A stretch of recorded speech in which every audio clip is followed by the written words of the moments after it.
यह जीवन तुम्हें डराने नहीं आया है, यह तुम्हें जगाने आया है। जिन कष्टों को तुम समस्या कहते हो वे वास्तव में समस्याएं नहीं है, वे संकेत है।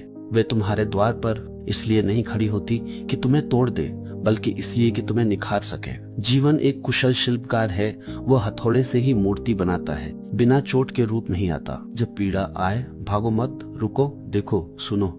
उस क्षण आत्म परीक्षण करो, क्योंकि वही क्षण ध्यान का द्वार है। हर संकट एक प्रश्न है और हर प्रश्न के भीतर एक उत्तर छिपा है। प्रश्न बाहर से आता है, उत्तर भीतर से। यदि तुम जागरूक हो तो कोई भी परिस्थिति व्यर्थ नहीं जाती। याद रखो, जो व्यक्ति दुख में दूसरों को दोष देता है वह अंधेरे को और गहरा करता है। दोषारोपण अचेतनता का लक्षण है। कारण और प्रभाव की एक लंबी श्रृंखला बन जाती है और मन उसी जाल में फंस जाता है जिसे उसने स्वयं बुना है। बुद्धिमान व्यक्ति पूछता है, ये मुझे क्या सिखाने आया है, और वही प्रश्न उसे ऊपर उठाता है।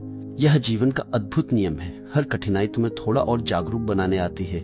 हर संकट तुम्हें पहले से अधिक परिपक्व होकर लौटने का अवसर देता है। जो इसे समझ लेते हैं वे शिकायत नहीं करते, वे कृतज्ञ हो जाते हैं। वे परमात्मा को धन्यवाद देते हैं, क्योंकि वे जानते हैं कि जो दिखता है वो पूरा सत्य नहीं है। कठोरतम परिस्थितियों के भीतर भी करुणा छिपी होती है। कांटे में भी गुलाब की संभावना होती है।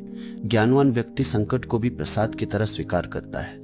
स्वीकार में ही शांति है और शांति में ही रूपांतरण। तुम ठीक वहीं हो जहाँ तुम्हें होना चाहिए, न एक कदम कम, न एक कदम अधिक।